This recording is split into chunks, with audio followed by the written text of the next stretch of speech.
मेरा नाम अमित चौधरी है। आप मुझे बीएससी के यूट्यूब चैनल पर देख रहे हैं और आज हम लोग क्वेश्चन पेपर एनालिसिस करने वाले हैं।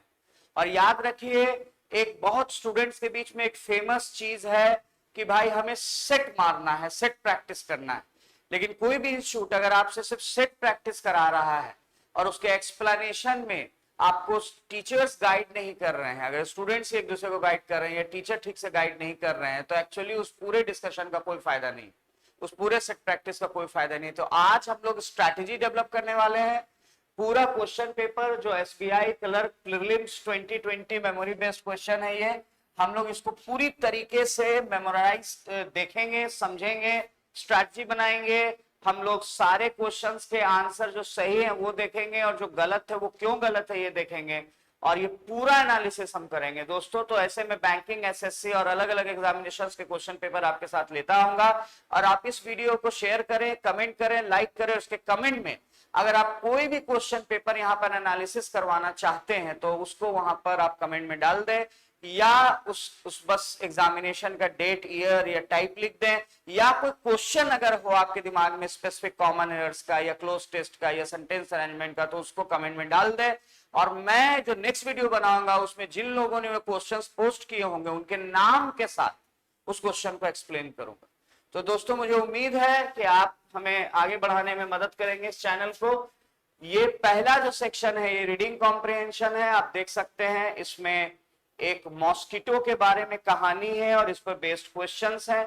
तो हम लोग इस पर थोड़े लास्ट में आएंगे, क्योंकि रीडिंग कॉम्प्रिहेंशन जनरली अगर हम लास्ट में करें तो हम जल्दी जल्दी में पढ़ें, समझे और जितना क्वेश्चन बना पाए उतना बेहतर है। कुछ छूट भी गया तो रीडिंग कॉम्प्रिहेंशन में इसलिए चल सकता है क्योंकि रीडिंग कॉम्प्रिहेंशन में सारे क्वेश्चन के जवाब देना सही सही मुश्किल होता है। लेकिन अगर आप चुनना सीख जाए क्वेश्चंस को तो 6 मिनट के अंदर मैं आपको ऐसी टेक्निक बताऊंगा जिसमें कि आप ऑलमोस्ट 6 नंबर ले आएंगे एक रीडिंग कॉम्प्रिहेंशन। अगला सेक्शन जो आपके सामने है, इस सेक्शन में हम लोगों को एक वर्ड दिया गया है और इस वर्ड को हमको देखना है कि किस सेंटेंस में वर्ड सही तरीके से यूज हुआ है। तो एक तरह से वर्ड मीनिंग और ग्रामर का क्वेश्चन है। इसके बाद ये टोटल कॉमन एरर का क्वेश्चन है। ये जो 4 सेंटेंसेस है इसमें आपको खोजना है कौन सा सेंटेंस ग्रामेटिकली करेक्ट है। इसके बाद जो नेक्स्ट सेक्शन आ रहा है इसमें कुछ वर्ड्स हैं जो कि गलत उनका स्पेलिंग है, जिनको हमें करेक्ट करना है या ग्रामेटिकली गलत यूज हुए हैं। और अगला जो सेक्शन है, इस सेक्शन में हमें सेंटेंस अरेंजमेंट करना है, पैराजम्बल्स का क्वेश्चन है। और जो आखिरी सेट ऑफ क्वेश्चन है ये क्लोज टेस्ट है जिसमें हमें फिल इन द ब्लैंक्स भरना है। तो दोस्तों आइए हम इसको भरना शुरू करते हैं और हम सिर्फ रीडिंग कॉम्प्रिहेंशन को थोड़ी देर के लिए पोस्टपोन करते हैं और हम लोग सेकेंड सेक्शन से शुरू करते हैं। हम लोग डायरेक्शन 8 से 10 के बीच में देखने की कोशिश कर रहे हैं। हम लोग इसको सॉल्व करेंगे। तो मुझे उम्मीद है कि आप इस सेशन से कुछ सीखेंगे तो हमें जरूर लाइक करेंगे और आगे बढ़ने में मदद करेंगे। राइट, तो आइए दोस्तों, यहां पर एक शब्द आ रहा है हॉस्टाइल। अब हॉस्टाइल का मतलब इन 3 सेंटेंसेस में से किसमें सही है वो हमें चुनना है। तो हॉस्टाइल को याद रखने के लिए हम लोग सिंपल याद रखें कि इसका मतलब एक तरह का हॉस्टाइल बिहेवियर माने दुश्मनी से भरा बिहेवियर। जब आप किसी के लिए एनिमोसिटी दिखाते हैं या फिर आप किसी के लिए एनिमिटी दिखाते हैं या आप किसी के लिए इल फीलिंग दिखाते हैं, आप किसी तरह का हेट्रेड शो करते हैं, हॉस्टाइल बिहेवियर दिखाते हैं, तो इसको याद ऐसे कर लेना कि हॉस्टल में लड़के एक दूसरे के साथ हॉस्टाइल बिहेवियर दिखाते हैं, मतलब एक दूसरे के साथ झगड़ा या इस तरह की चीजें करते हैं। तो अब देखते हैं कि इस वर्ड का यूज किसमें सही है। तो पहला क्या बोल रहा है, ही मेड हॉस्टाइल एफिशिएंसी अ की part of his budget plan. उसने हॉस्टाइल एफिशिएंसी को अपना बजट प्लान का एक इंपॉर्टेंट पार्ट बनाया। एफिशिएंसी मतलब होता है योग्यता, किसी इफिशिएंट तरीके से काम करना, मैंने बहुत अच्छे तरीके से काम करना, परफॉर्मेंस करना। और हॉस्टाइल एक नेगेटिव शब्द, इसका मतलब होता है दुश्मनी भरा। तो दुश्मनी भरी क्षमता, ये तो गलत है। क्षमता दुश्मनी भरी कैसे हो सकती है, तो ये बिल्कुल गलत। सेकंड देखिए, there has been a hostile reaction to the government's proposed tax increase. एक हॉस्टाइल रिएक्शन हो रहा है, मतलब दुश्मनी भरा रिएक्शन हो रहा है। गवर्नमेंट जो भी टैक्स इंक्रीज प्रपोज कर रही है उसको लेकर एक दुश्मनी भरा रिएक्शन हो रहा है। तो ये बिल्कुल हो सकता है कि गवर्नमेंट जैसे टैक्स इंक्रीज प्रपोज करती है तो लोग गवर्नमेंट के दुश्मन हो जाते हैं। तो ये बिल्कुल सही है। और the security forces exercise great restraint by not responding to hostile attacks and threats. जो सिक्योरिटी फोर्सेस हैं, जो हमारे सुरक्षा बल है, उन्होंने अपने को संयमित रखा, रिस्ट्रेन में रखा, और उन्होंने किसी भी तरह का रिएक्शन नहीं दिया जब उन पे दुश्मनी भरा हमला हुआ और उनको धमकी मिली। तो ये भी बिल्कुल सही लाइन है, क्योंकि हम देखते हैं कि ऐसे बहुत सारे सीन्स आते हैं जिसमें सिक्योरिटी फोर्सेस के साथ दुश्मनी भरा रवैया अपनाया जाता है। तो अब आप देख रहे हैं कि सेकंड और थर्ड इसमें दोनों सही है, यानी हमारा ऑप्शन सी होगा, both second and third, right. आगे बढ़ते हैं। नेक्स्ट क्वेश्चन जो आपके सामने है वो है वेग। अब वेग मतलब होता है कोई भी ऐसी चीज जो कि ठीक से स्पष्ट ना हो, क्लियर ना हो, इसको हम लोग बोलते हैं कोई भी चीज जो इलेजिबल हो, या कोई भी चीज जो थोड़ी सी अनक्लियर हो, अस्पष्ट, राइट, वेग। अब पहला लाइन बोलता है द जजेस determine that the law has to vague to be fairly enforced.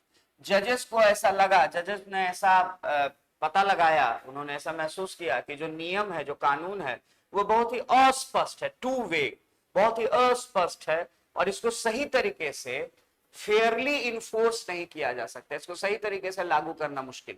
तो ये बिल्कुल सही स्टेटमेंट है, और लॉ कभी कभी इतना ज्यादा अस्पष्ट हो भी जाता है कि उसको बहुत बार संशोधन करना पड़ता है या उसकी जगह दूसरा नियम लाना पड़ता है।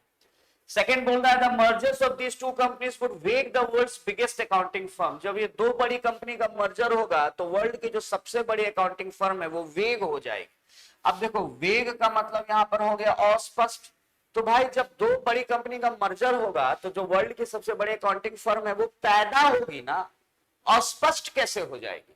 तो यहां पर वेग के जगह क्रिएट का यूज होना चाहिए, क्योंकि क्रिएट मतलब होता है किसी चीज का निर्माण करना। तो ऑब्वियसली जब दो कंपनी मर्ज होगी तो तीसरी कंपनी का निर्माण होगा। और द प्रेसिडेंट हैड अ वेग, तो ये बिल्कुल गलत हो गया। और थर्ड बोलता है द प्रेसिडेंट हैड अ वेग reception in Ohio this morning. अब ओहियो एक जगह का नाम है जहां वो गए प्रेसिडेंट, और उनका रिसेप्शन यानी स्वागत बहुत ही अस्पष्ट तरीके से हुआ। तो क्या किसी का स्वागत अस्पष्ट हो सकता है? नहीं। स्वागत या तो वार्म होता है या तो कोल्ड होता है, या तो उसमें गर्मजोशी होती है तो वार्म होता है, और अगर वो ठंडेपन से, बेरुखी से किया जाए, इग्नोर किया जाए सामने वाले लोग को, तो उसको कोल्ड बोलते हैं। लेकिन हम लोग कभी भी यहाँ पर वेग का यूज नहीं कर सकते हैं, तो इसीलिए ये भी गलत है। सिर्फ वन में आंसर सही है, ए हमारा सही जवाब। दोस्तों मुझे उम्मीद है कि मेरे इतने ब्रिलियंट स्टूडेंट्स हैं कि वो देखते के साथ क्वेश्चन, उसका जवाब कमेंट में लिख देंगे। तो मैं चाहता हूं कि आप इन क्वेश्चंस के जवाब कमेंट में लिखें, और मैं चाहता हूं कि आपने मुझसे अगर कहीं पे पढ़ाई की है तो आप मुझे बताएं, और आपका कोई भी डाउट है तो कमेंट्स में डालें। स्केलेट एक शब्द आ रहा है, इसके लिए हमको याद रखना होगा, स्केलेटर मतलब होता है लिफ्ट, लिफ्ट जो ऊपर ले जाती है। तो स्केलेट मतलब भी होता है किसी चीज को ऊपर ले जाना, किसी चीज को ऊपर के लेवल पे ले जाना या बढ़ाना। तो पहला लाइन बोला था pedestrian was jaywalking when he escalate the busy street. सबसे पहले पेडेस्ट्रियन मतलब होता है जो पैदल चलने वाला हो, और वो जे वॉकिंग कर रहा है, अपना बेपरवाही से चल रहा है। जब उसने स्केलेट कर दिया बिजी स्ट्रीट को, तो बिजी स्ट्रीट को स्केलेट करने का कोई मतलब नहीं है। स्ट्रीट में आप ऊपर कहां जाइएगा, कोई बिल्डिंग थोड़े है जो स्केलेट कीजिएगा। और दूसरी बात, स्केलेट यहाँ ग्रामेटिकली भी गलत है, क्योंकि ही के बाद यहां पर अगर तुम पास्ट टेंस लगाओगे तो स्केलेटेड का यूज होना चाहिए, और इसमें पास्ट टेंस लगना चाहिए, क्योंकि यहां भी पास्ट टेंस आ रहा है। और अगर प्रेजेंट टेंस अगर यूज करोगे तो फिर V5 का यूज करो, स्केलेट्स लगाओ, एस लगाओ, सिंगुलर वर्ब लगाओ ही के बाद। तो तुम वो तो कर नहीं रहे हो, इसलिए ग्रामेटिकली भी ये गलत है। तो ये तो कोई ही सवाल ही नहीं है कि सही हो सकता। सेकेंड बोल रहा है we have tried to escalate the most likely problems but it's impossible to be prepared for every eventuality. हमने सारे संभावित जो समस्याएं हैं उनको स्केलेट कर लिया है, लेकिन फिर भी यह असंभव है कि हम तैयारी कर लें सारी दुर्घटनाओं के लिए, इवेंचुअलिटी के लिए। तो बॉस ये कैसा लग रहा है? ये लग रहा है कोई इंसान बोल रहा है कि देखिए सर, आप छठ घाट पे पूजा करने आ रहे हैं, आप जुलूस निकाल रहे हैं, पुलिस प्रशासन क्या बोल रहा है कि हमने पूरी तैयारी कर ली है, हमारी पूरी पुलिस फोर्स जो है वो मुस्तैद है। लेकिन ध्यान रखिएगा कि हर तरह का घटना के लिए पहले से ही हम लोग नहीं सोच सकते हैं, तो दुर्घटना अभी भी हो सकती है, सावधान रहिए। तो यहां पर एक्चुअली स्केलेट के जगह एंटीसिपेट का यूज होना चाहिए, क्योंकि एंटीसिपेट मतलब होता है किसी चीज को इंतजार करना, प्रतीक्षा करना, अनुमान लगाना, किसी चीज के बारे में गेस करना। तो एक्चुअली यहाँ पर बोला जा रहा है कि हमने सारे संभावनाओं को गेस कर लिया, एंटिसिपेट कर लिया, लेकिन यह संभव है कि फिर भी कोई दुर्घटना ना हो, तो आप तैयार रहे, आप सावधान रहे।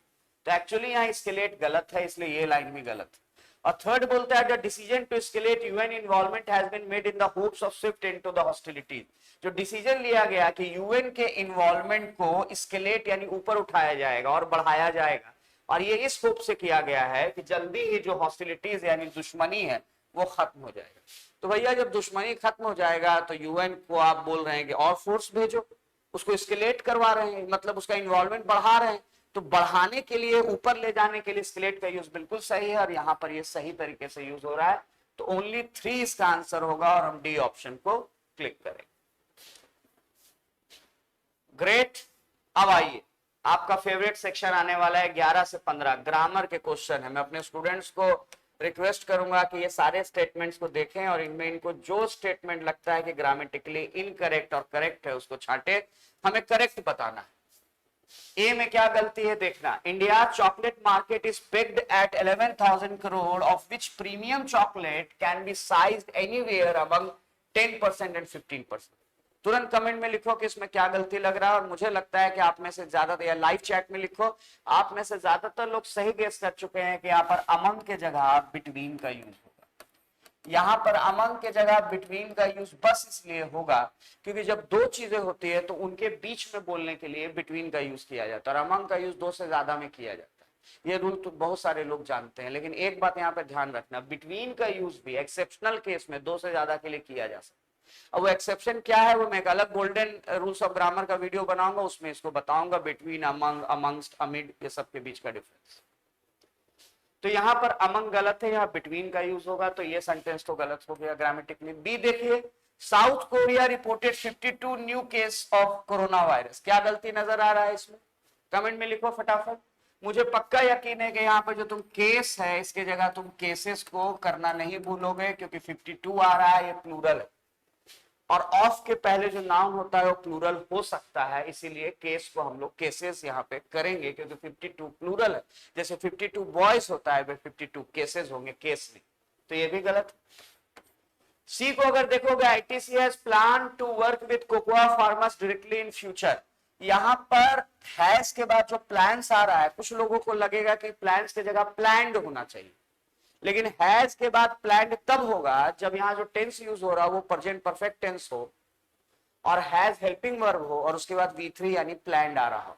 लेकिन यहाँ पर हैज हेल्पिंग वर्ब ना हो के मेन वर्ब है, जिसका मतलब है रखना, और एक्चुअली ये सिंपल प्रेजेंट का लाइन एक तरीके से, और यहाँ पर जो प्लान्स आ रहा है नाउन के रूप में आ रहा है, जो बिल्कुल सही है, और इसमें कोई गलती नहीं। आईटीसी के पास प्लान्स है, वो प्लान्स रखता है, वो ऐसे योजनाएं रखता है ताकि वो कोकोआ फार्मर्स के साथ डायरेक्टली वर्क करेगा फ्यूचर, कोई गलती नहीं है इसमें। और D, the company initially invested 1100 crore to set up a greenfield chocolate manufacture facility in Haridwar. क्या गलती नजर आ रहा है दोस्तों, कमेंट में लिखिएगा। मैन्युफैक्चर यहां गलत है, उसके जगह मैन्युफैक्चरिंग होना चाहिए। क्यों मैन्युफैक्चरिंग यहां पर इसलिए होगा कि ये जो चॉकलेट और मैन्युफैक्चरिंग है ये दोनों एडजेक्टिव है, और उसके बाद ये नाउन आ रहा है फैसिलिटी, मतलब फैक्ट्री। तो फैक्ट्री की विशेषता बताने के लिए बताया जा रहा है कि चॉकलेट मैन्युफैक्चर करने वाला फैक्ट्री, और मैन्युफैक्चर करने वाला के लिए हम लोग प्रेजेंट पार्टिसिपल का यूज करते हैं, V4 का यूज करते हैं एडजेक्टिव के रूप में, और ये मैन्युफैक्चरिंग होगा, जैसे मैन्युफैक्चरिंग प्लांट हम बोलते हैं। तो इसमें हम देख सकते हैं कि डी भी गलत है, सिर्फ जो सही जवाब हमें टिक लगाना है वो है सी। आइए दोस्तों नेक्स्ट क्वेश्चन को, और मुझे फिर से लग रहा है कि मेरे स्टूडेंट्स मेरे बोलने से पहले बता देंगे, ऐसे इंटेलिजेंट स्टूडेंट्स मौजूद है, और जो आजकल ऑनलाइन वीडियोस देख रहे हैं वो सब लोगों को आप कम करके मत आकिएगा, क्योंकि वो लोग बहुत इंटेलिजेंट लड़के हैं, वो लोग जानते हैं कि किस तरीके से पढ़ाई की जाती है खुद से। 12 का ए देखिएगा, Ratnakar bank was rename as RBL bank by the government. इसमें गलती खोजना तो तुम्हारे लिए बच्चे की बात। एसएससी बैंकिंग का हर लड़का एक्टिव पैसिव वॉइस जरूर पढ़ता और जानता है कि वाज के बाद या तो V3 का यूज होता है या तो V4 का यूज होता है, लेकिन चूंकि ये पैसिव स्टेटमेंट है इसलिए यहाँ पर V3 का यूज होगा, रिनेम्ड होगा, क्योंकि रत्नाकर बैंक का रीनेम किया जा रहा है आरबीएल बैंक गवर्नमेंट के द्वारा, तो वाज रीनेम्ड होगा, तो ये स्टेटमेंट तो ग्रामेटिकली गलत हो गया। बी को देखना, the government expects all the mergers of public sector banks which were announced in 2019 to become effective from April 1। The government ये एक्सपेक्ट करती है कि सारा मर्जर जो पब्लिक सेक्टर बैंक का है जो कि अनाउंस किया गया था 2019 में, वो इफेक्टिव हो जाए अप्रैल 1 से। कहीं कोई गलती नहीं है मेरे दोस्तों, कहीं तुमको गलती नजर आ रहा है तो बताना, लेकिन ऐसा कहीं गलती नहीं। तो सर एक बात बताइए, अनाउंस क्या किया गया? अनाउंस इन मर्जर्स को किया गया, ना कि बैंक्स को। मर्जर्स मेन सब्जेक्ट है, इसको अनाउंस किया गया है और यही मर्जर जो इफेक्टिव होने वाले हैं अप्रैल 1 से, कहीं कोई गलती नहीं। सी देखिए, analysts believe that lower gas prices would be bad with exploration. Bad यहां पर क्या होता है? बैड माने खराब। प्राइस खराब नहीं होता है, प्राइस या तो हाई होता है या तो लोअर होता है। तो अगर एक्सप्लोरेशन ज्यादा होगा तो lower gas prices would be decreasing with exploration. May be यहां पर डिक्रीजिंग हो सकता है कि लोअर गैस प्राइसेस और भी डिक्रीजिंग, या would be constant with exploration. Lower gas prices जो होंगे कांस्टेंट हो जाएंगे, फिक्स हो जाएंगे, स्टेशनरी हो जाएंगे, जो है वही रहेगा प्राइस। या वुड बी फ्लक्चुएटिंग यहां पर हो सकता है, बदलेगा। प्राइस बैड या गुड नहीं होता है, प्राइस हाई या लो होता है, बढ़ता या घटता है, फ्लक्चुएट होता है, बदलता है, ना कि गुड या बैड होता है। तो दोस्तों ये लाइन में बैड बिल्कुल गलत है और यह सेंटेंस गलत है। डी देखिए, the central drugs standard control organisation will be regulate the medical devices now. यहां पर विल बी के बाद रेगुलेट का यूज गलत है, ये आप देख सकते हैं। बी के बाद या तो V3 यूज होता है या तो V4 यूज होता है। जब पैसिव बनाना होता है तो V3 यूज होता है, लेकिन यहाँ पर हम लोग पैसिव नहीं बना रहे हैं, यहाँ पर हम लोग एक्टिव में लाइन लिख रहे हैं, क्योंकि जो स्टैंडर्ड ड्रग कंट्रोल ऑर्गेनाइजेशन है वही रेगुलेट कर रहा है, यानी नियम बना रहा है मेडिकल डिवाइसेस का। तो एक्टिव का लाइन है, यहाँ V4 का यूज होगा, विल बी रेगुलेटिंग, यानी कि यहां भी एक गलती है दोस्तों। और आप देख सकते हैं कि जो सही जवाब आप टिक लगाएंगे एग्जाम में वो बी लगाएंगे। आइए अगला क्वेश्चन को बड़े अच्छे से देखिएगा, 13 नंबर क्वेश्चन। और मुझे इस बार भी आपसे कमेंट में चाहिए सही जवाब, और मैं आपको बार बार इंकरेज करने के लिए बोलता हूं, क्योंकि टीचर का काम यह होता है कि खुद को रिडंडेंट बना देना। एक दिन आपको मेरी जरूरत नहीं होगी, आप सारे क्वेश्चंस को बस मेरे बताए हुए तरीके से समझ जाएंगे। 13 का ये देखिएगा, Mahindra renewable will sell its entire stake in 3 subsidiaries to CLP India, a part of Hong Kong based CLP group at nearly 340 crore. अब महिंद्रा रिन्यूएबल्स जो है कंपनी का नाम है, क्योंकि दोनों कैपिटल है एम और आर। ये सेल करेगा अपना पूरा जो इसका स्टेक शेयर है 3 सब्सिडियरीज में सीएलपी इंडिया को, जो कि पार्ट है Hong Kong based CLP group, as nearly 340 crore. As का यूज यहां पे गलत है। एज तो मतलब होता है जैसा, तो जैसा 340 करोड़, ये तो कंपैरिजन में यूज होता है। यहां पर होना चाहिए एट नियरली 340 करोड़। 340 करोड़ पर, या मार्क दैट, या जो भी हो गया, वैल्यू दैट, माने जो प्राइस है उसके बारे में बोला जा रहा है। तो प्राइस को बताने के लिए generally at, value that, mark that, price that, at का यूज होता है, ना कि एज का। तो ये तो गलत हो गया। बी देखिए, the agreement will be sign to Doha city between Taliban representatives and the US special envoy जलमय खलीजाद। यहां पर विल बी साइन के बाद टू का यूज गलत है, क्योंकि दोहा सिटी एक जगह का नाम है जो कि स्पेसिफिक है। डी कैपिटल है, याद रखना, प्रॉपर नाउन यानी नाम है, डिक्शनरी में मत खोजने चले जाना, ये एक जगह का नाम।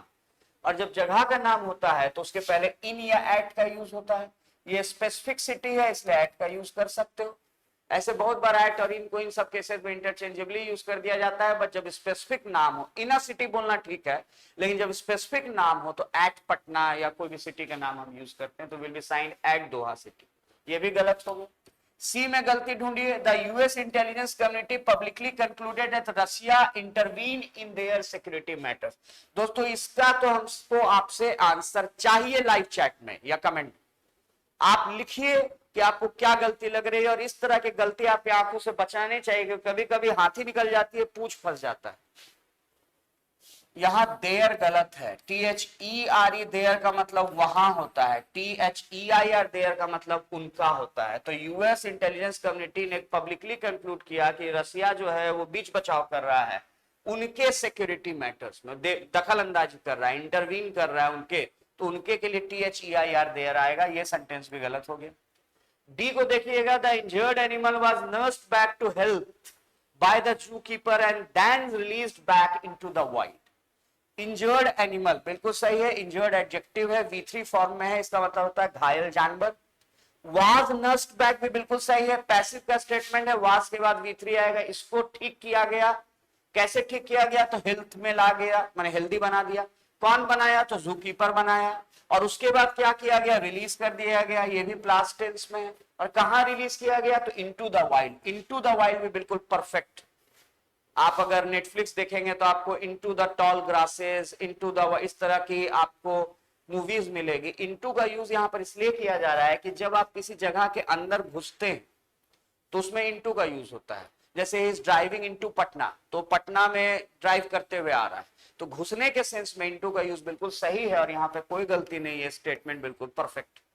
इसलिए आपको सही जवाब मिल चुका है। डी आपको टिक लगाना होगा एग्जामिनेशन में। आइए दोस्तों, अब आपके पास 14 और 15 नंबर क्वेश्चन है। मुझे उम्मीद है मेरे स्टूडेंट्स बनाना शुरू कर चुके होंगे। और जब आप सच में मुझे मेरे व्हाट्सएप पे या मेरे फेसबुक पे जब आप कमेंट करते हैं, आप मेरे यूट्यूब पे कमेंट करते हैं, मेरा एक फेसबुक पेज भी है जिस पर अराउंड 1 लाख फॉलोअर्स है, तो हमारा पूरा जज्बा बढ़ जाता है दोस्तों। English language has the potential to connect the world without any barriers. इसमें तो मैंने सही चीज बोल ही दिया, हैज होगा यहाँ पर। आपको भी पता है कि इंग्लिश लैंग्वेज अगर सिंगुलर है तो उसके बाद हैज का यूज होता है, हैव का यूज नहीं होता है। उसके PK Sinha was appointed in the PMO when Nripendra Mishra the then principal security resigns. यहां पर वाज अपॉइंटेड जो है ये पास्ट टेंस का यूज हो रहा है। तो अगर यहां पर पास्ट टेंस का यूज हो रहा है तो यहां भी जो वर्ब होना चाहिए वो पास्ट टेंस में होना चाहिए, इसलिए रिजाइंड होना चाहिए। रिजाइंड इसलिए होना चाहिए क्योंकि उनको अपॉइंट किया गया पास्ट टेंस में, तो उसी समय इन्होंने रिजाइन किया। सी बोलता है she drink the caramel liquid too fast and was soon too dizzy to stand. अब यहां पर गलती ये है कि जो ड्रिंक का यूज, ये तो गलत हो गया, ये भी गलत हो गया। यहां जो शी के बाद ड्रिंक का यूज किया जा रहा है, ये ड्रिंक तो बिल्कुल गलत है। अगर प्रेजेंट टेंस में यूज करोगे तो ड्रिंक्स होना चाहिए V5, लेकिन ये प्रेजेंट टेंस होगा नहीं क्योंकि यहाँ पर वास का यूज है, तो इसको पास्ट टेंस करना होगा। इसको अगर पास्ट टेंस करना होगा तो ड्रिंक के जगह यहाँ पे ड्रैंक होना चाहिए। तो दोस्तों ये गलती है। और डी बोलता है you are coming to the party isn't you, ये क्वेश्चन टैग का है। जब यहाँ यू आर आ रहा है, यहाँ इजंट नहीं होगा, आरंट यू होगा या आंट यू आप बोल सकते हैं। आप इस जगह पर इजंट का यूज नहीं कर सकते हैं, तो ये भी गलत हो गया। यानी सही जवाब ई टिक लगाना होगा, all are incorrect. 15 number question देखिएगा दोस्तों। 15 नंबर में आपको जो एरर नजर आ रहा है उसको फटाफट लिखें। बोलता है Tamil Nadu is likely to get 3 textile parks and the technology research centre under schemes that the union ministry of textile is formulating. Tamil Nadu संभवतः उसको 3 टेक्सटाइल पार्क मिल जाएगा और एक टेक्नोलॉजी रिसर्च सेंटर मिल जाएगा, और ये मिलेगा स्कीम के अंदर कि यूनियन मिनिस्ट्री ऑफ टेक्सटाइल जो है वो फॉर्मुलेट कर रहा है। इसमें कोई गलती नहीं है, बिल्कुल सही है, इसमें कोई एरर नहीं है दोस्तों। अब अगर आप देखेंगे what is the uses of a house if you haven't got a tolerable planet to put it on, यहां पर यूजेस गलत है। क्यों यूजेस गलत है? क्योंकि व्हाट यहां पर इज आ रहा है, और इज किसके लिए आता है? सब्जेक्ट के लिए आता है। सब्जेक्ट कहां है? ये, क्योंकि क्वेश्चन बन रहा है तो जो इज हेल्पिंग वर्ब है वो पहले आ गया है सब्जेक्ट, लेकिन सब्जेक्ट जो है वो शुरू वाला होता है। अगर यहाँ इज आ रहा है तो यहाँ पर यूजेस नहीं होना चाहिए, यूज होना चाहिए। तो सर एक काम ये भी तो कर सकते थे, इसी को आर कर देते। नहीं, क्यों नहीं सर? क्योंकि कभी भी कॉमन एरर में एक बात ध्यान रखना, जहां गलती होती है वहां सुधारना होता है। तो जहां तक सही है वहां तक सही है, व्हाट सही है इज भी सही है, राइट। जो गलती हो रहा है इस इज में कोई गलती नहीं है, इस इज को तुमको नहीं हटाना, इज तो सही है अपनी जगह, लेकिन इज के हिसाब से आगे गलती आ रहा है, तो इसलिए तुमको यूजेस को यहां पर यूज करना। और दूसरी बात कि इस लाइन का मतलब हुआ कि एक बहुत अच्छे सुंदर घर होने का क्या फायदा है अगर तुम्हारे पास एक प्लेनेट ही नहीं है जहां पर तुम उस घर को बसा सकते। सी, तो ये लाइन गलत हो गई, ये लाइन बिल्कुल सही हो गई। सी बोलता है you have brushed your teeth today. ये क्वेश्चन है, यहाँ पे आप देखिए क्वेश्चन बन रहा है। अगर क्वेश्चन बन रहा है तो हैव को यू के पहले आना चाहिए और यू हैव के जगह यहां पर होना चाहिए हैव। और डी बोलता है Rahul had barely nothing to help the poor children, तो ये भी गलत हो गया। और बेयरली मतलब होता है ना के बराबर, ये एक नेगेटिव शब्द है और नेगेटिव शब्द के बाद कभी भी नथिंग नहीं आता है, नेगेटिव वर्ड नहीं आता है। तो यहाँ नथिंग के जगह होना चाहिए एनीथिंग। या तो यहाँ नथिंग के जगह एनीथिंग करो या फिर बेयरली को हटा दो, जो भी करो, लेकिन ये गलत है। तो Rahul had barely anything to help the poor children, उसके पास कुछ भी नहीं है, ना के बराबर ही कुछ है कि वो गरीब बच्चों को मदद करे। और दोस्तों अब हम लोग देख रहे हैं अगला सेक्शन। इस सेक्शन में आप देख रहे हैं कुछ वर्ड्स दिए गए हैं, इन वर्ड्स के स्पेलिंग में या ग्रामेटिकली जिस तरीके से इनको यूज किया गया उसमें कुछ गलती है, आपको इस गलती को ढूंढना है। The manager balanced the strength of his team against that of their opponent and side।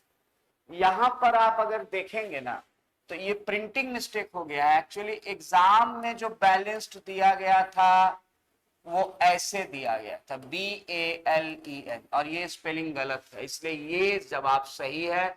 मतलब ये गलत वर्ड है, गलत वर्ड हमें खोजना है। तो BALENCED नहीं होना चाहिए, BALANCED होना चाहिए।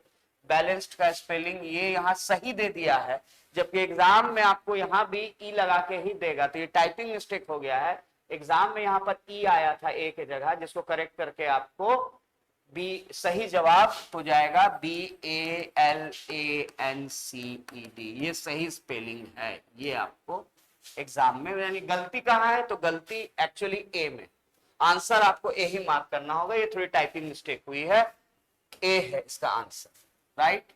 नेक्स्ट क्वेश्चन को देखिए 17 नंबर में, देखिएगा कहीं पर कोई वर्ड ऐसा है जो गलत आ रहा है ग्रामर के हिसाब से या फिर स्पेलिंग के हिसाब से।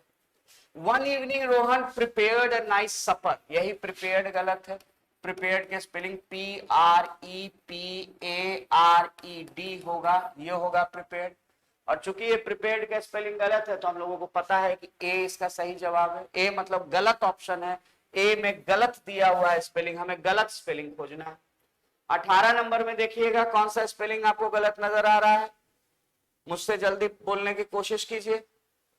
18 बोलता है she was able to breathe easier when she stood outside the massive fortress that set on a clearing the size of 2 football fields. यहाँ पे जो गलत स्पेलिंग है, कुछ लोगों को ब्रीथ लगेगा लेकिन ब्रीथ सही है, BREATHE ब्रीथ, ये वर्ब के फॉर्म में आ रहा है, ब्रीथ करना, कोई गलती नहीं है। फुटबॉल का स्पेलिंग गलत है, यानी यहां पर प्रॉब्लम हो रहा है। इस फुटबॉल के जगह FOOTBALL फुटबॉल होना चाहिए, तो स्पेलिंग गलत है। अगला क्वेश्चन देखिएगा 19 नंबर क्वेश्चन। 19 नंबर क्वेश्चन में ढूंढने की कोशिश करते हैं कौन सा वर्ड है जो गलत स्पेलिंग है या गलत यूज है।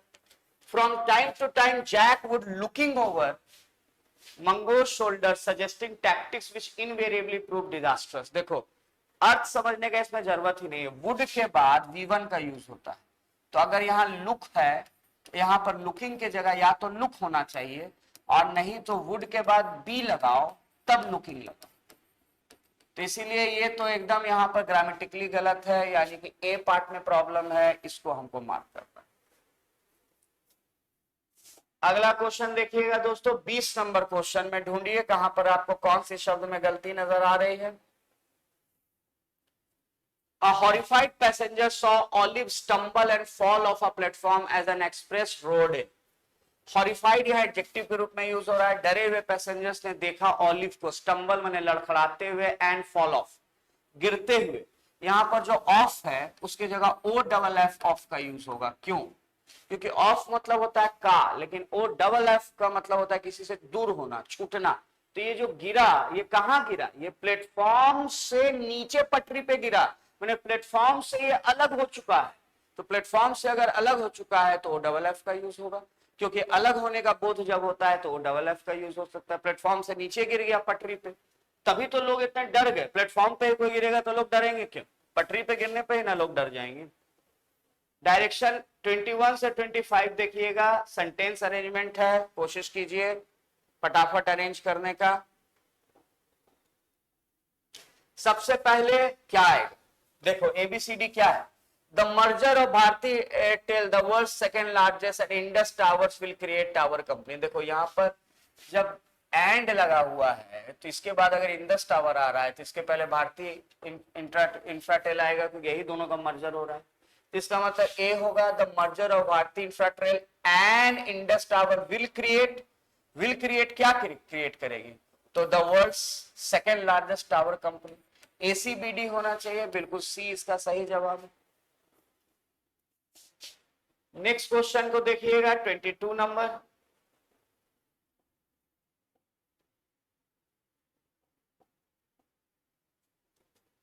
Upcoming visit to India, the long-awaited trade agreement during US President Donald Trump's appearance to be off the table। तो देखो एक चीज तो पता है कि यहाँ यूएस प्रेसिडेंट डोनाल्ड ट्रंप के बाद एपोस्ट्रॉफी एस लगा हुआ है, मतलब का, तो इसके बाद कोई नाउन आना चाहिए, और नाउन यहाँ पर दिया गया है अपकमिंग विजिट, क्योंकि भाई ट्रंप का जो विजिट होगा तो सी के बाद ए तो आना चाहिए। During US president Donald Trump's upcoming visit to India, और उसके बाद आना चाहिए the long awaited trade agreement appears to be off the table. जो इतना टाइम से जो अग्रीमेंट वेट कर रहा था वो टेबल से हटा दिया गया, माने वो एग्रीमेंट को यूज नहीं कर रहे हैं। तो यहाँ पर तो पहला कौन सा हो गया, पहला कौन सा हो गया, C during US president Donald Trump's. उसके बाद कौन सा हो गया, upcoming visit to India. C के बाद ए हो गया और सी के बाद ए हो गया।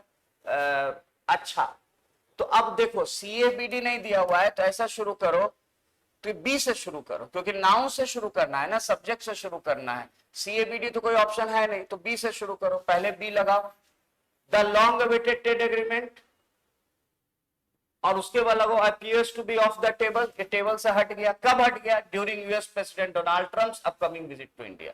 तो इसका तो CA, BDCA ही सही इसका जवाब है, बी। तुमको जो ध्यान रखना है कि सी के बाद किसी ना किसी तरीके से ए को लाना पड़ेगा। सी और ए एक पेयर हो गया, और इसी कारण हम लोग BDCA को चुन रहे कि जो बहुत लंबे से जो ट्रेड एग्रीमेंट वेट कर रहा था वो टेबल से हटा दिया गया जब यूएस प्रेसिडेंट डोनाल्ड ट्रंप का विजिट हुआ।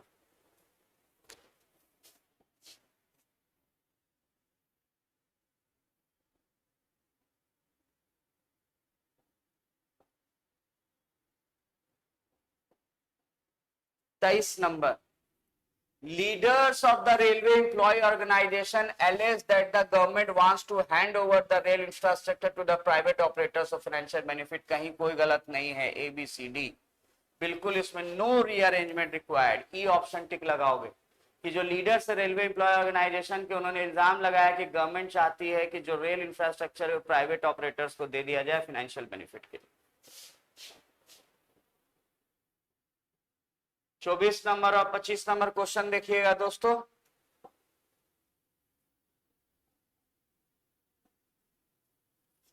China has not yet given India the go-ahead to send and to coronavirus hit Wuhan aircraft with medical supply। देखो यहाँ एन आ रहा है, तो एन के बाद कोई नाउन आएगा जो वॉवेल से शुरू होगा, जो कि एयरक्राफ्ट है। इसका मतलब बी और डी का तो पेयर बनेगा ही, और अगर बी और डी का पेयर बनेगा तो ये ऑप्शन या ये ऑप्शन में से ही कोई होगा। अब सवाल है कि ए से शुरू करे कि सी से शुरू करे, तो ए से ही शुरू करेंगे, यानी यही सही जवाब नजर आता है। China has not yet given India the go ahead to send an aircraft with medical supplies to coronavirus hit Wuhan। ये आंसर होना चाहिए ABCD। एन के बाद एयरक्राफ्ट आएगा, इसलिए बी के बाद डी आएगा, और ए और कभी भी शुरू सी से हो नहीं सकता है क्योंकि 2 है यहाँ, तो ए से शुरू होगा। ABCD answer. 25 नंबर क्वेश्चन पे फोकस कीजिएगा, सॉल्व कीजिए फटाफट मेरे बोलने से पहले।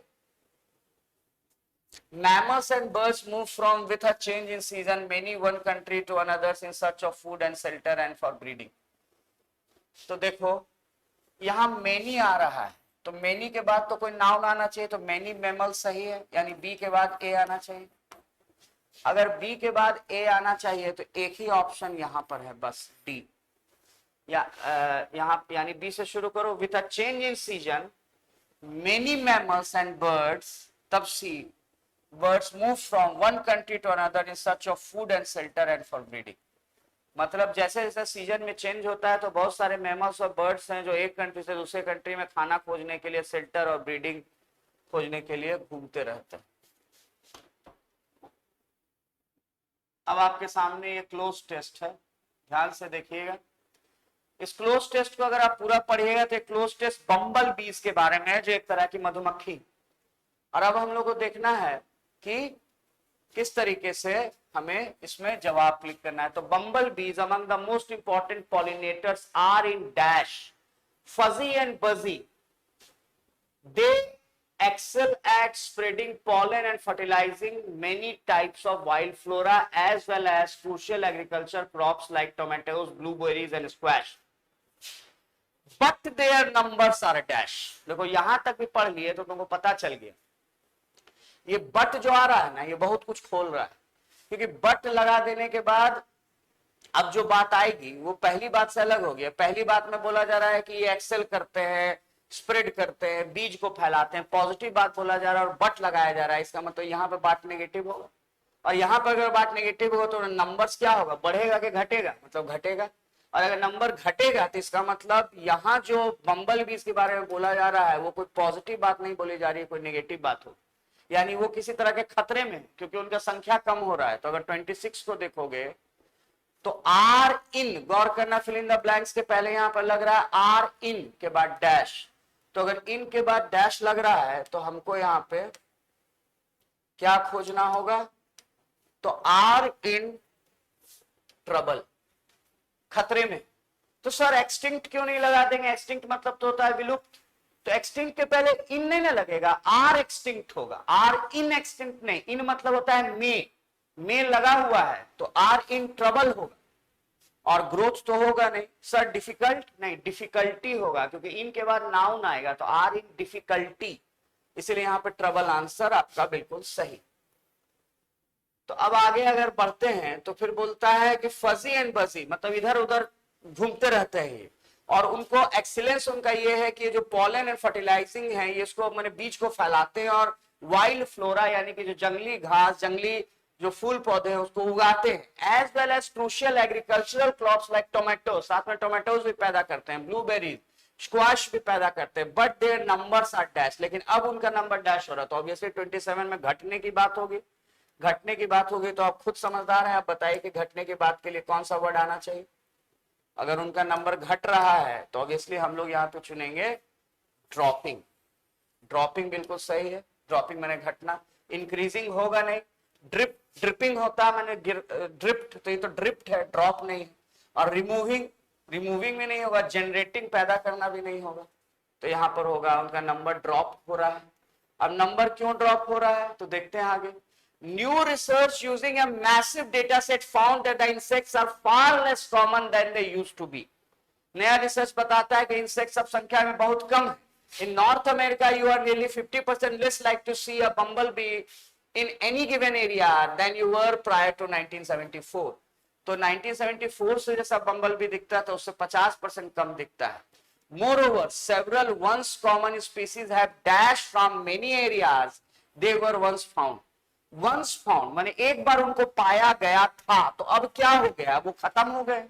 ऑब्वियसली हैव के बाद यहाँ खत्म होने का भाव आएगा 28 में, तो खत्म हो गए हैं के लिए क्या है, तो 28 में अगर देखोगे तो खत्म होने के लिए जो वर्ड वहां पर आ रहा है वो वर्ड है, बिल्कुल सही आपने पहचाना, डिसएपियर्ड।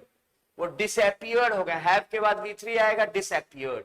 मल्टीप्लाइड नहीं होगा, क्योंकि मल्टीप्लाइड माने बढ़ना होता है, कंसर्निंग माने होता है संबंधित, सर्टेन माने कुछ, वैनिश माने गायब होना। तो सर वैनिश लगा देते हैं, वैनिश में ईडी नहीं लगा हुआ है और वहां पर हैव आ रहा है फिल इन द ब्लैंक्स के पहले, इसके बाद V3 का यूज होता है, इसलिए डिसअपीयर्ड सही है। अगर वैनिश्ड होता, ईडी लगा होता तो हम इसको भी चुन लेते। तो अगर 21 को देखिएगा तो have vanished from many areas they were once found becoming locally extinct in those places. उन जगहों पर वो एक्सटिंक्ट हो गए गायब हो गए, विलुप्त हो गए। For example the rusty patched bumblebee which used to flourish in Ontario is no longer found in all of Canada, in the US it's endangered. कहीं भी नहीं मिल रहा है, एकदम विलुप्त हो गया है।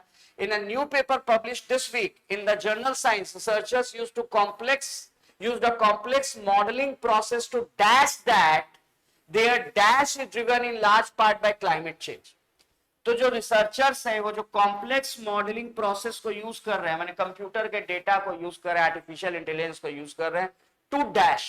तो टू के बाद वर्ब आना चाहिए, और वो डेटा से आप किसी चीज को क्या करेंगे, कोई भी थ्योरी जो होता है, साइंटिस्ट लोग डेटा को यूज करके क्या करते हैं, उस थ्योरी को एक तरह से प्रपोज करते हैं।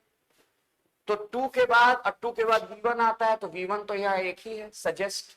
टू के बाद V3 या V4 ये सब तो आ नहीं सकता है, तो टू सजेस्ट, एक्सप्रेसेस में भी एस लगा हुआ है तो ये भी नहीं हो सकता, सजेस्ट होगा।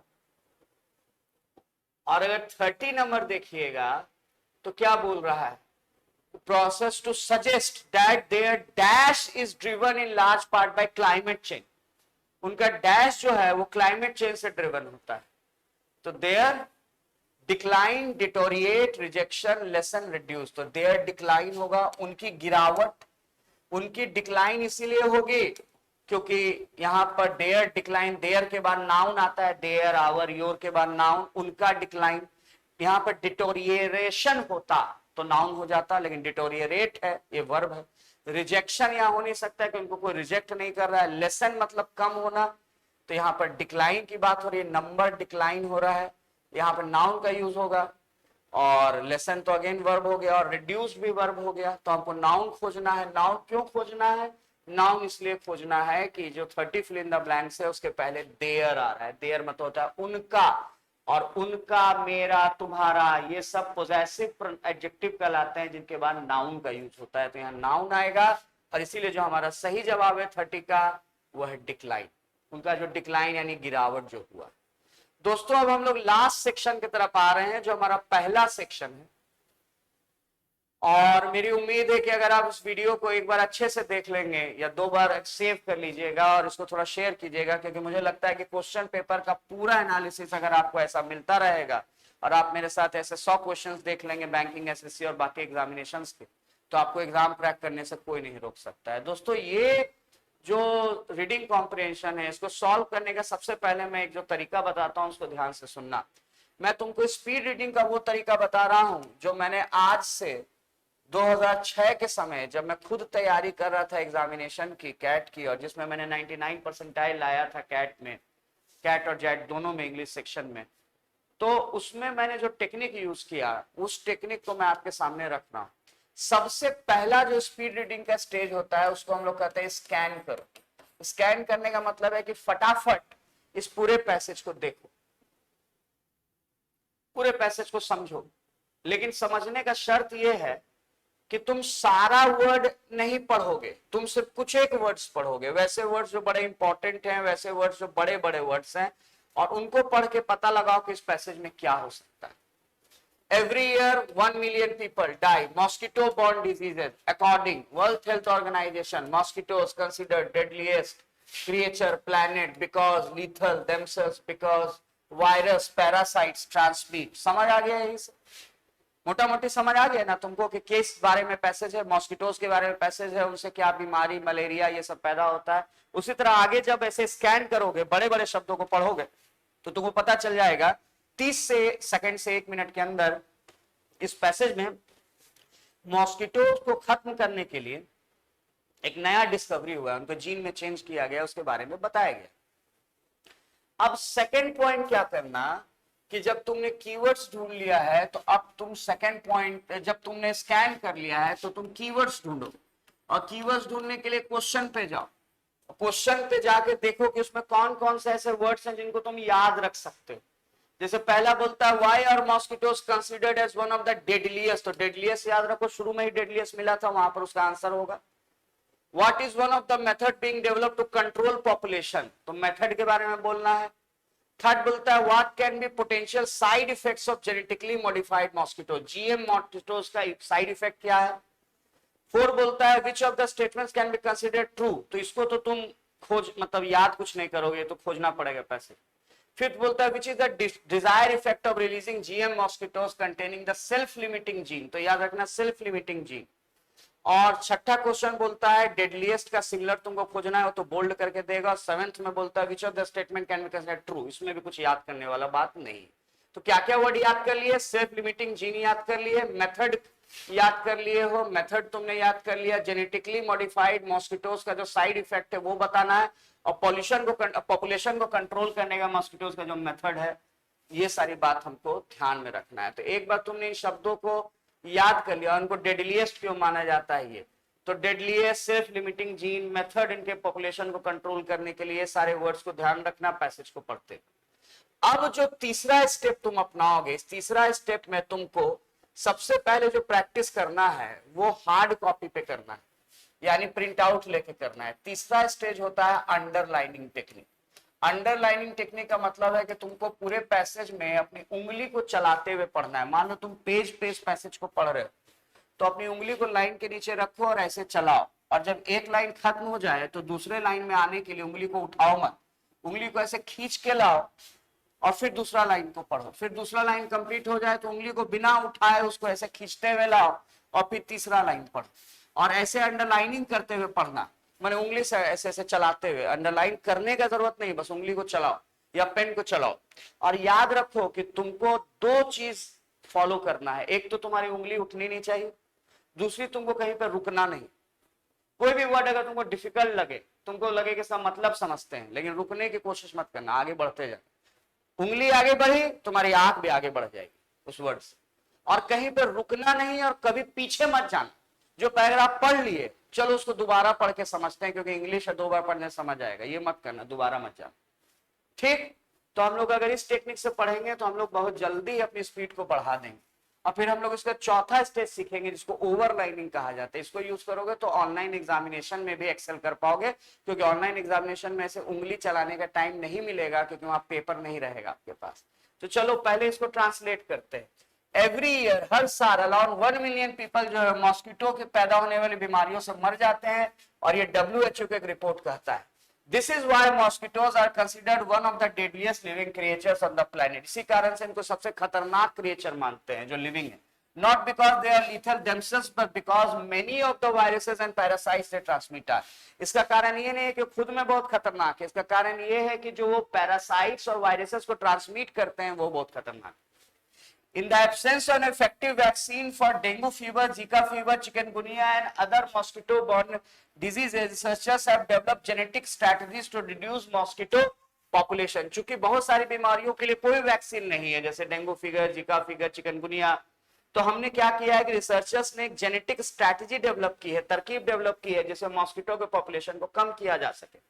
One such strategy involves the release into the wild of genetically modified mosquitoes. ऐसा स्ट्रैटेजी, एक स्ट्रैटेजी ये है कि रिलीज कर दिया जाता है वाइल्ड पे, इनटू द वाइल्ड। किसको रिलीज कर दिया जाता है, तो जेनेटिकली मॉडिफाइड जो जीएम पॉपुलेशन है, माने ऐसे मॉस्किटो जिनके जीन्स को चेंज कर दिया गया है, उनको सीधे आप बाहर खुले में छोड़ देते हैं। That express a lethal gene, और इसमें एक लीथल, उसके अंदर एक लीथल यानी कि जानलेवा जीन होता है ऐसे मॉस्किटोज में जिनको जेनेटिकली मॉडिफाइड यानी बदला गया। A strategy believed to have little impact on the overall DNA of wild population of the mosquito. और ये एक ऐसा स्ट्रैटेजी है जिससे ओवरऑल जो पूरा पॉपुलेशन है मॉस्किटो, उसका जीन नहीं बदलता है, उसका डीएनए नहीं बदलता है।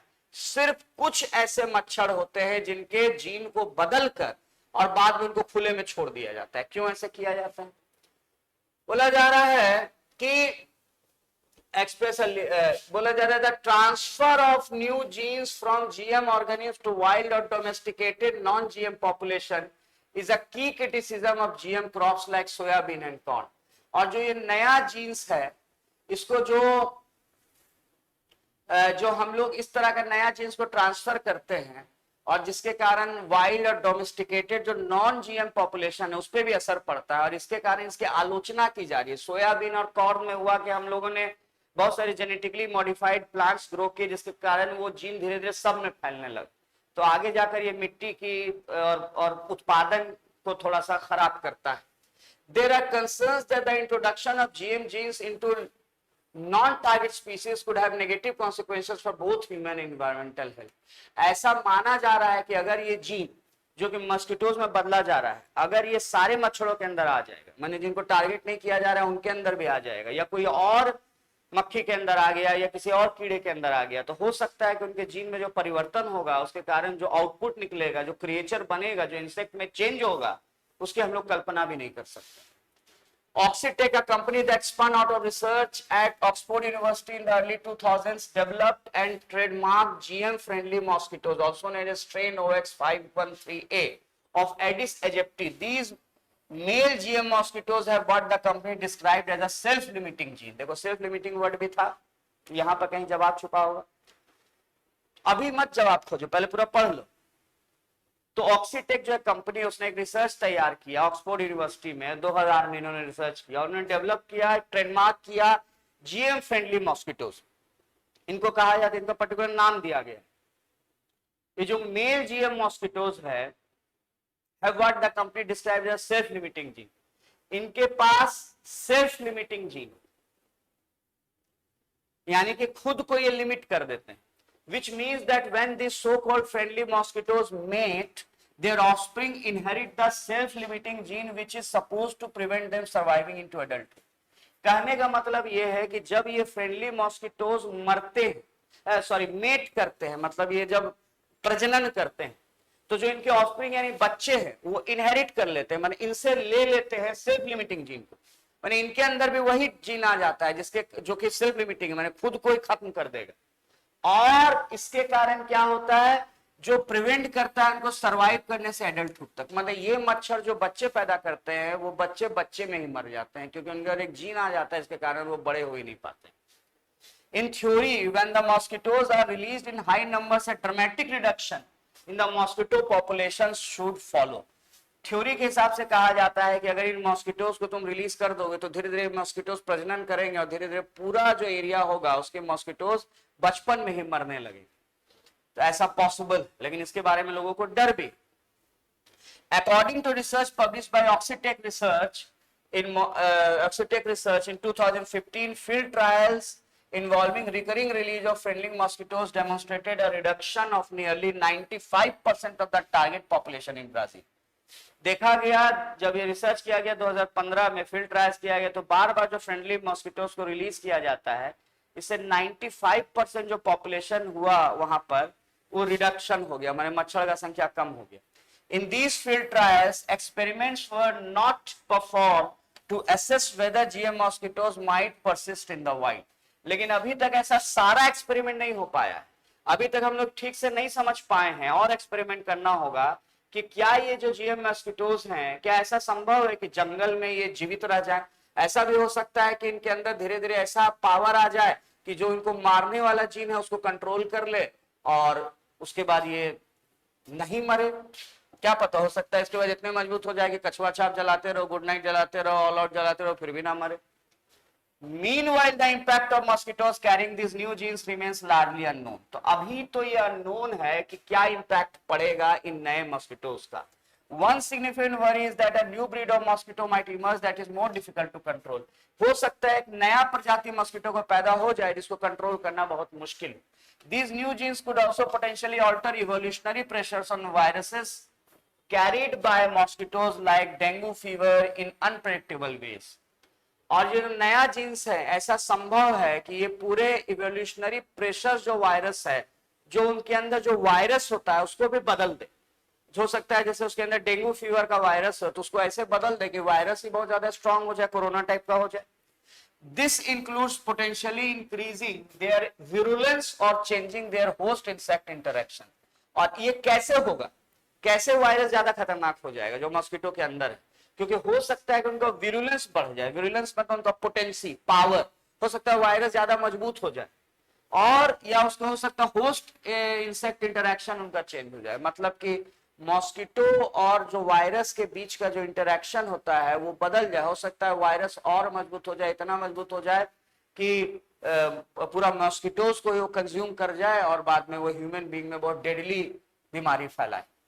These are hypothetical risks that have been raised by scientists and reflect the need for their further study.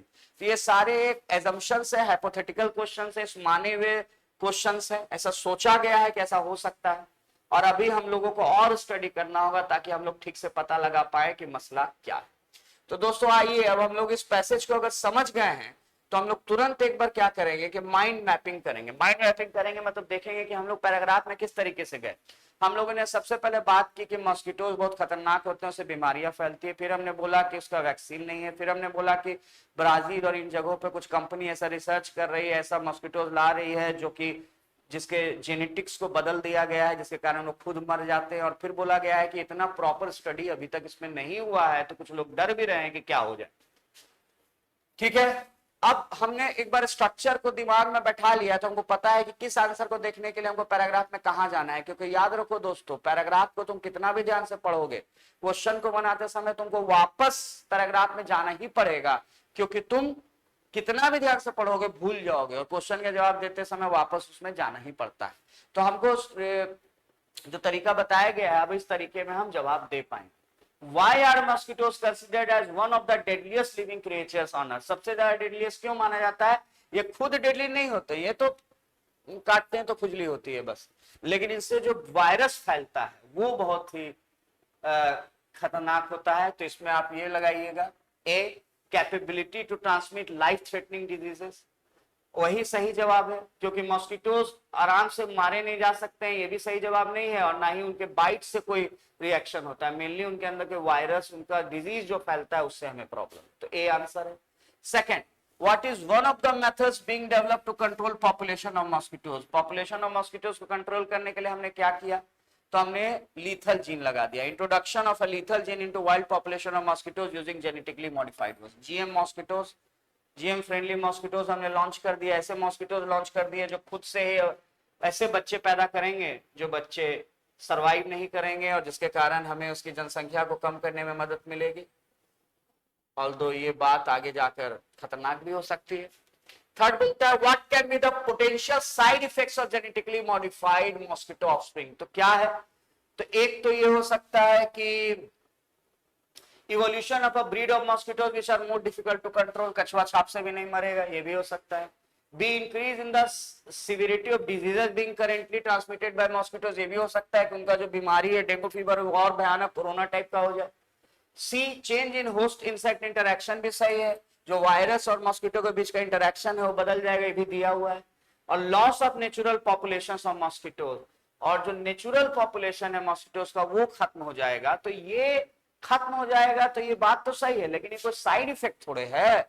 Side effect तो मतलब होता है नेगेटिव बात, और मॉस्किटो का पॉपुलेशन कम हो जाएगा तो नेगेटिव बात थोड़े है, लेकिन एबीसी नेगेटिव बात है, इसलिए हमारा आंसर ई होगा। क्योंकि अगर ये तीनों चीजें हो जाएंगी तो मॉस्किटोज को मारने के प्रयास में हम लोग और खतरनाक बीमारियों को जन्म दे देंगे। Question number 4, which of the statement can be considered as true with respect to the passage given? अब इस तरह के क्वेश्चन में तुमको ट्रू खोजना है तो तुमको हर लाइन को पैसेज में चेक करना होगा कि कैसा दिया हुआ है। ए बोलता है, field trials on genetically modified mosquito show reduction of 96% target population. यहाँ 96% दिया हुआ है दोस्तों, गौर कीजिएगा, जबकि अगर आप पैसेज में जाके देखिएगा तो वहां 96% एक ही जगह दिया है जो आपकी नजर में बिल्कुल चमक जाएगा, और देखिए 95% दिया। तो ये 95% को जो 96% कर दिया है, ये भाई देखना पड़ेगा एग्जाम में, यही सबसे तो गड़बड़ हो जाता है। तो यहाँ 96 नहीं है, 95 है। तो इस तरह का चीज को आपको जाके पैसेज में चेक करना ही पड़ेगा, क्योंकि आप कितना भी ध्यान से पढ़ ले, आपको 95 है कि 96 है ये याद नहीं रह सकता है। तो ये बात तो गलत है, हमको तो ट्रू खोजना है। बी बोलता है, Oxitec trademark the GM friendly mosquitoes in 2015, ये भी जाके पढ़िएगा, गलत है।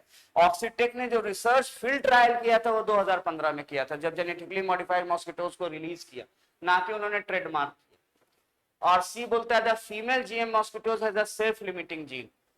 फीमेल जीएम मॉस्किटोज है, उनका सेल्फ लिमिटिंग जीन है, नहीं, मेल का है, मेल वर्ड आया था, फीमेल नहीं।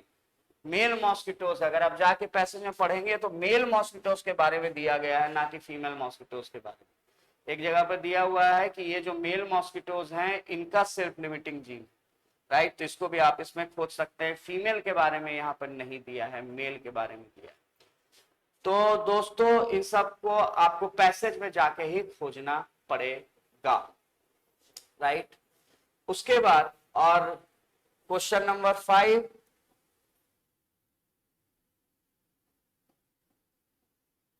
बोलता है what is the desired effect of releasing GM mosquitoes containing the self limiting gene. तो डिजायर्ड इफेक्ट माने आप क्या चाहते हैं, तो substantial reduction in the population of mosquitoes, बिल्कुल मॉस्किटोज की पॉपुलेशन में अच्छा खासा रिडक्शन होगा। Birth of mosquitoes without a biting mechanism, ये तो गलत है, ऐसा थोड़े पैदा हो जाएगा जो काटेगा ही नहीं। सी बोलता है decrease in the number of diseases cause due to mosquitoes, जो बीमारियां पैदा होती है वो घट जाएगी, नहीं। बीमारियां घट जाएगी वो नहीं है, मच्छर घट जाएगी। और increase in the number of male mosquitoes, ये तो एकदम गलत है। तो इसका आंसर अगर आप देखेंगे तो मेनली इसमें हम लोगों को खोजना है व्हाट इज द डिजायर, तो ए होगा substantial reduction in the population of mosquitoes, population घट जाएगा। और अब लास्ट के 2 क्वेश्चन आपके सामने हैं दोस्तों, ध्यान से देखिएगा। और मैं एक बार फिर आपको रिक्वेस्ट कर दूं कि इसको शेयर कर दीजिएगा, कमेंट कुछ थैंक्स कर दीजिएगा, गुड इवनिंग गुड मॉर्निंग बोल दीजिएगा ताकि वीडियो आगे तक पहुंचे। Which of the following word is similar to deadliest as mentioned in the passage given. Deadliest का इसमें साइनो कौन है, तो जाके वहां डेडलीस्ट ढूंढ लेना, क्योंकि जब तक पैराग्राफ में वर्ड को नहीं देखोगे तब तक उसका आंसर टिक नहीं लगाना, क्योंकि वर्ड का मतलब कुछ और हो सकता है जो तुम जानते हो और पैराग्राफ में उसका यूसेज कुछ और अर्थ में हुआ हो। तो खैर यहाँ पे डेडलीस्ट का तो खतरनाक ही है। और अगर हम लोगों को सिमिलर बोलना है तो फैटल बिल्कुल सही है, क्योंकि फैटल मतलब ये बहुत डेंजरस यानी खतरनाक होता है। लेकिन अगर आप लोग डिमीनिंग बोलिएगा तो डिमीनिंग मतलब तो होता है बेइज्जत करने वाला, किसी को इंसल्ट करना, इंसल्टिंग। और फुलफिल इसमें FILL भी होता है, सिंगल एल भी होता है, दोनों स्पेलिंग होता है। और FUL FILL भी सही है, FUL FIL भी सही है। फुलफिल माने किसी चीज की तृप्ति करना, किसी का मन भरना, फुलफिल करना, कोई डिमांड को पूरा करना। और हार्मलेस, हार्मलेस का मतलब होता है जो खतरनाक ना हो, तो सही जवाब फैटल होगा। और 7 number, which of the statement can be considered as true with respect to the passage given, कौन सा स्टेटमेंट सही है। ए, GM mosquitoes are able to introduce some of their genes into the wild population, ये सही है, क्योंकि वो wild population में डालते हैं अपने जीन को, तभी तो जो मच्छर पैदा होते हैं वो खुद मर जाते हैं। B, mosquitoes having GM genes have been through thoroughly research upon, इनको बहुत सही तरीके से रिसर्च कर दिया गया। गलतियां मत कीजिएगा, ये ऑप्शन गलत है, क्योंकि पैसेज में बोला जा रहा है कि अभी पूरा रिसर्च नहीं हुआ है, अभी तो लोग शक कर रहे हैं कि क्या हो जाएगा। और C, Oxitec release friendly mosquitoes in Brazil, ये बिल्कुल सही है, यानी ए और सी दोनों सही है, यानी ऑप्शन डी आप मार्क करेंगे। तो दोस्तों अब मैंने ये पूरा क्वेश्चन आपके सामने डिस्कस किया, और ऐसे में बहुत सारे क्वेश्चन आपके साथ डिस्कस करना चाहते हैं। आपको पता है ये सारे क्लासेस हम फ्री ऑफ कॉस्ट यूट्यूब पे ला रहे हैं, और इसके लिए मेहनत लगती है, रिसर्च लगता है। तो अगर आप अपना लाइक शेयर कमेंट हमें देंगे तो हम ऐसे कंटेंट फ्री में आपके लिए और ज्यादा लेकर आ सकते हैं। तो दोस्तों मेरा नाम अमित चौधरी था, आप मुझे देख रहे थे, हम लोग SBI के 2020 क्वेश्चन को सॉल्व कर रहे थे। आगे हम लोग CGL और बाकी क्वेश्चन को भी देखेंगे, मेरे साथ बने रहे। Thanks a lot, God bless.